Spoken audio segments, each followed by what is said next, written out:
But at the same time AI ML is also for non engineer also. मैं तो बोलता law BSc BCom इनके लिए भी ये टेक्नोलॉजी बहुत यूजफुल है। जिनके पास ये टेक्नोलॉजी इन्होंने लिवरेज किया उनको अच्छा करियर भी मिलेगा और आगे भी बढ़ोगे। आज के बैंकर को टेक्नोलॉजी भी आना चाहिए, उसको एनालिसिस भी करते आना चाहिए, उसको कस्टमर का बिहेवियर भी समझते आना चाहिए, उसको रिस्क मैनेजमेंट भी लेते आना चाहिए। और जो ये समझ गया उसको बैंक में फाइनेंशियल सेक्टर में बहुत सारी अपॉर्चुनिटी है, ब्यूटीफुल अपॉर्चुनिटी। आप क्यों जॉब सीकर बनते हो? आप जॉब देने वाले बनो ना भाई। You give the job. और तुम्हारा जो ड्रीम है, पैशन है, जो पहले स्पीकर ने बात करे उसके ऊपर काम करो। आज हम ये पोजीशन पे बैठे हैं तो मैं अभी भी बोलता हूँ कि हम अभी भी पढ़ाई करते हैं, हम अभी भी सीख रहे हैं, अपने आप को अपडेट कर रहे हैं। So first and foremost good afternoon to all of you. Good afternoon. And congratulations to all students who are being felicitated today for your hard work, dedication, and perseverance. At the same time, for your teachers and parents also. Like, it's your parents who have sacrificed, teachers who believed in you, and the family who stood with you, because of which you are able to come where you have come now. And मी ना करिअरवर नाही बोलणार आहे, मी बोलणार आहे एक meaningful life with right career choice. And आपण बघतो ना आपला वर्ल्ड खूप चेंज झाला आहे, लॉट ऑफ चेंजेस. काय अगोदर जे आम्ही बघितलं, जसं आम्ही VRC मध्ये पासआउट झालो, सिव्हिल सर्व्हिस देत होतो, अलाइडमध्ये होतो, मग इकडे तिकडे गेलो. आणि आता आमच्या वेळेस जसं बोलले वंजारी साहेब की ऑपॉर्च्युनिटी लिमिटेड होत्या, इंजिनियर हे ते. आता opportunities galores. There are so many opportunities, so many things are available to all of you. That's wonderful. You are at wonderful stage of that. आणि सक्सेसचा डिफिनेशन पण चेंज होतोय. आणि अजून एक बघतोय की graduation certificate and this certificate may not help you much और may be to get entry, but career बनवण्यासाठी आणि मोठं होण्यासाठी तुम्हाला अजून काहीतरी लागेल. आणि फायनल चीज त्याच्या चेंजिंग और a change is the technology. अगोदरचे जेवढेही टेक्नॉलॉजी आले तुम्ही बघितलं असेल ते आपल्याला मदत करायला काम करतात. फायर असो, व्हील असो, पॉवर इंजिन असो, स्टीम इंजिन असो, टेलिग्राफ असो, इंटरनेट असो, मोबाईल असो, कम्प्युटर असो. पण ही जे टेक्नॉलॉजी येत आहे इट्स फंडामेंटली डिफरंट. आजपर्यंत सर्व टेक्नॉलॉजी आपल्या हिशोबाने वागत होती, आपण चालवत होतो आणि आपण ॲक्ट करत होतो, तेव्हा ती चालते. तुमचा मोबाईल स्वतःहून तुमच्याशी बोलणार नाही, कोणाला फोन लावणार नाही जोपर्यंत तुम्ही सांगणार नाही. But this technology has the power to act and reason like a human being. So it's a big challenge, so we have to prepare for that. तर मला पण 10 मिनिटं दिले आहे, तो I restrict to that much of time only. तर 3 sunrise industries मला दिसतात. आता मी 25-26 वर्ष टेक्नॉलॉजीमध्ये काम केलं, मागच्या 3-4 वर्षापासून ॲडमिनिस्ट्रेशनमध्ये काम करतोय. तर मला असं वाटतंय की we have to gear up for technology, and technology is having beautiful career opportunity for all of us. आणि मी हे जो बोलतोय तर अजून एक पॉईंट मला सांगायचं राहून गेलं. How many of you are jotting down the points? Because by the time you leave this auditorium, I don't think you'll remember more than 10 to 20%. So this message is for the student. If you come across beautiful point, whatever it may be, for your career and life, तुमच्याकडे mobile आहे ना, jot down करा. If you have wonderful memory, good. Else, jot down this point, because all these dignitaries are coming with beautiful long experience which is going to benefit. मेरे को भी एक बहुत बड़ा बेनिफिट मिला था, मैं वो आखिरी में बोलूँगा. Just in case I forget, just remind me that what मुझे बताया गया था, आखिरी में बोलूँगा वो पॉइंट, है ना. तो टेक्नोलॉजी में आर्टिफिशियल इंटेलिजेंस बोलो, मशीन लर्निंग बोलो, जो क्वांटम टेक्नोलॉजी आ रही है, इसमें बहुत सारे ब्रांचेस है, बहुत सारे डेटा एनालिटिक्स, बहुत सारे अपने अपॉर्चुनिटी है. कुछ दिन पहले हमने बाबा साहब कन्वेंशन हॉल में AI/ML के ऊपर लिया था. आप बोलेंगे ये AI/ML तो सिर्फ is it for engineers? No, it is for engineers. There are different courses are available where they can enter into the career or grow in their career. But at the same time AI/ML is also for non-engineer also. मैं तो बोलता law, BSc, BCom इनके लिए भी ये technology बहुत useful है. जिनके पास ये टेक्नोलॉजी इन्होंने लिवरेज किया उनको अच्छा करियर भी मिलेगा और आगे भी बढ़ोगे. सो दिस टेक्नोलॉजी में आपको अपना करियर बनाने के लिए बहुत अपॉर्चुनिटी है. Of the stage, one of the time we'll discuss in detail what are the courses you can do or what you are doing for both engineer and non-engineer. This is the first area I would like to emphasize as far as technology is concerned. और वो बोलते हैं ना, technology will not replace the people, but the people who know the technology will replace the people who don't know technology. Remember this. And then decide what you want to do in your life. So this is the first area I wanted to tell you about. Second, मैं bank से आया हूँ, reserve bank से आया हूँ. Reserve bank बहुत सारे financial outreach और एंटरप्रेन्योर्स के वर्कशॉप करता है, तो मैं आरबीआई और बैंकिंग इंडस्ट्री के बारे में बोलना चाहूँगा. बहुत ब्यूटीफुल अपॉर्चुनिटी है. हम कहाँ से कहाँ पहुँच गए. मैं भी नागपुर का हूँ, middle class family, lower middle class family से आया हूँ, बट आज यहाँ पे खड़ा हूँ. तो ब्यूटीफुल करियर इन बैंकिंग.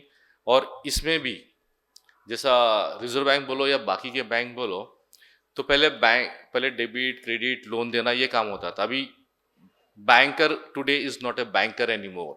आज के बैंकर को टेक्नोलॉजी भी आना चाहिए, उसको एनालिसिस भी करते आना चाहिए, उसको कस्टमर का बिहेवियर भी समझते आना चाहिए, उसको रिस्क मैनेजमेंट भी लेते आना चाहिए. और जो ये समझ गया, उसको बैंक में, फाइनेंशियल सेक्टर में बहुत सारी अपॉर्चुनिटी है. So this is the second area I wanted to emphasize as well as career opportunity is concern. And the third one, थोड़ा सा मेरे दिल के क्लोज में है, एंटरप्रेन्योरशिप. है ना, खुद के धंधे निकालना है, खुद का वो करना है. जैसा कुछ भी हो, मेरा कहना है कि दिस इज द फ्यूचर. क्योंकि टेक्नोलॉजी के चलते हुए कितने जॉब्स अवेलेबल रहेंगे, कितने रहेंगे. आपने रिसेंट में जो भी देखा होगा, सुन रहे होंगे कि जॉब अपॉर्चुनिटी काफ़ी कम होते जा रही, जो पहले जितनी थी उतनी नहीं है. तो फिर हम क्यों ना और स्टार्टअप अपना करें, अपना कुछ बिजनेस करें. छोटे छोटे आइडिया से करो, कुछ भी करो. Beautiful opportunity. आप क्यों जॉब सीकर बनते हो, आप जॉब देने वाले बनो ना भाई. You give the job. और तुम्हारा जो ड्रीम है, पैशन है, जो पहले स्पीकर ने बात करे, उसके ऊपर काम करो. और हमने तो आरबीआई में, मेरा पर्सनल टारगेट है कि मेरे को मिलियंस ऑफ मिलियनियर्स चाहिए जो अपना धंधा चालू करे. ऑफकोर्स विदर्भ और मराठवाड़ा रीजन में हम फोकस कर रहे हैं, बहुत सारे वर्कशॉप ले रहे हैं आरबीआई बैंक्स मिलके, ताकि आप अपना बिजनेस चालू करो, छोटा मोटा कोई भी हो. मैं जैसे भंडारा में गया था, एक बच्ची कुछ पाउडर बना के बेच रही थी, और बोले मुझे पोलैंड से पहला फॉरेन का कंसाइनमेंट भी भेज रही हूँ. क्या बात है. भंडारा में एक बच्ची, वो कंप्यूटर इंजीनियर थी, 2 साल डेटा एनालिस्ट का जॉब किया, और अभी वो डिफरेंट अश्वगंधा और दूसरे अलग अलग टाइप के पाउडर्स बना रही. मैं भी खरीद के लाया हूँ, और वो कर रही है एक्सपोर्ट पोलैंड में. ये 15-20 दिन पुरानी बात कर रहा हूँ. ऐसे बहुत सारे सक्सेस के स्टडीज है. Think about it. तो ये अपने को सोचना है. तो this are the 3 areas I wanted to highlight. And इसके ऊपर डिटेल डिस्कशन, डेलिब्रेशन जो भी है, at right forum will do that. And कुछ लेसन्स मैं शेयर करना चाहूँगा. आरबीआई से आया हूँ, तो थोड़ा सा फाइनेंस के बारे में तो बात करना अच्छा लगेगा मुझे. जैसा मुझे जब फर्स्ट टाइम सैलरी मिली थी, तो मैं ये सोचता था, ये पैसे कहाँ खर्च करूँ, मैं इससे क्या खरीदूँ. लेकिन अभी उस समय हमको बताने वाला कोई नहीं था, लेकिन आप लोगों को जरूर बता सकता हूँ. Once you get your salary, think about where you'd like to invest, how much you'd like to invest, and how long I should invest. एक पावर ऑफ कंपाउंडिंग पता है क्या आप लोगों को? आज आप 50,000, हाँ आपको पता है, थैंक यू. आज 50,000 डालो, 10 साल के बाद 5 लाख बन जाएगा, 20 साल के बाद शायद 20 लाख बन जाए. वो है पावर ऑफ कंपाउंडिंग. थोड़ा थोड़ा अभी से बचाना शुरू करो. आप यंग हो, by the time you grow और मिडिल एज पे आते हो, तो you will have lot of money in your hand. एक सिस्टमेटिक इन्वेस्टमेंट होता है. So you have to think, secure your finance. दूसरा मेरा सजेशन है as far as parents who have come here, कि भैया आप तो अपने बच्चे के करियर के लिए, उसके एजुकेशन के लिए इन्वेस्ट कर रहे हैं, तो उनके ड्रीम के लिए भी इन्वेस्ट कीजिए. उनको क्वेश्चन करने दीजिए, और वो फेल हो रहे, बिल्कुल फेल होने दीजिए. This are the best stepping stone for a big success in future. But be there, just be there for them. Okay. तीसरा, फॉर द स्टूडेंट, जैसा पहले भी स्पीकर ने बोला है, the only thing that will survive in this era, मैंने जैसा बोला ना, टेक्नोलॉजीज चेंज है. जैसे एक बच्ची आई थी, उसको वीएनआईटी में एडमिशन मिला जस्ट 1 महीना पहले, कंप्यूटर मेरे ब्रांच में मिला. तो बोला wow, after 30 years of difference आप जा रहे हो. बट बेटा बोला, by the time you graduate from VNIT और any college, the world would have change completely. आपकी वो कंप्यूटर की डिग्री शायद उतनी रिलेवेंट न रहे मार्केट में. The only thing that will save you is continuous learning, continual learning, keeping yourself updated all the time. आज हम ये पोजीशन पे बैठे हैं तो मैं अभी भी बोलता हूँ कि हम अभी भी पढ़ाई करते हैं, हम अभी भी सीख रहे हैं, अपने आप को अपडेट कर रहे हैं। जैसा मैं फाइनेंस के ऊपर लिख रहा हूँ कि हमने कैसा इन्वेस्टमेंट करना चाहिए मिडिल एज के बारे में, उसकी भी मैं पढ़ाई कर रहा हूँ। तो if you want to be update, grow, you want to remain relevant, you have to continuously keep yourself updated all the time. तो ये बच्चों लोगों के लिए तो बहुत जरूरी है, technology is changing rapidly, so ensure that you are doing that. और दूसरा ये भी बोलते हैं ना, योर सर्कमस्टांसेस जो है आज की तारीख में आपके मे डिफाइंड योर स्टार्टिंग पॉइंट। आप जहाँ से स्टार्ट कर रहे हो वो आपके सर्कमस्टांसेस ने डिफाइन किया, आप कहाँ पे हो, नागपुर में हो, माँ बाप कैसे, स्कूल कैसा है, कॉलेज कैसा है। बट henceforth आपके चॉइसेस, आपके decisions will define your destination. आप कहाँ जा रहे हो, ऊपर जा रहे हो, वहीं पे हो, या पीछे जा रहे हो, that will be your choice. So that's your decision, so be very careful with whatever decision you take in life. और 5 चीज़ें मैं बोल के ख़त्म करना चाहूँगा। जैसे कि एक तो चीज़ बोल दी मैंने कि one has to be student throughout his life. Second, you have to learn technology. There is no option without it. Third, you have to start securing your finance and future right now as I'm talking to you. You have to secure it. Fourth is तुम्हारा reputation matter करता है, आप कैसे काम करते हो, क्या हो। एक बार शब्द दिलो तर पाळतो का आपण, मेहनत करायला तयार आहे, तुमचं रेप्युटेशन मॅटर करतो।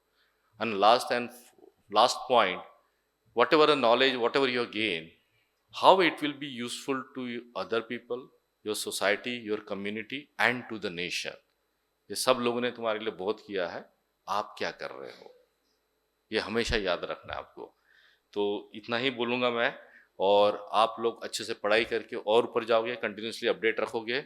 And once again I would like to thanks the स्मृति शेष Madhukar Rao Tamgadge charitable trust for giving me this wonderful opportunity to interact with you. And best luck बच्चा लोग। जय हिंद, जय भारत। Thank you.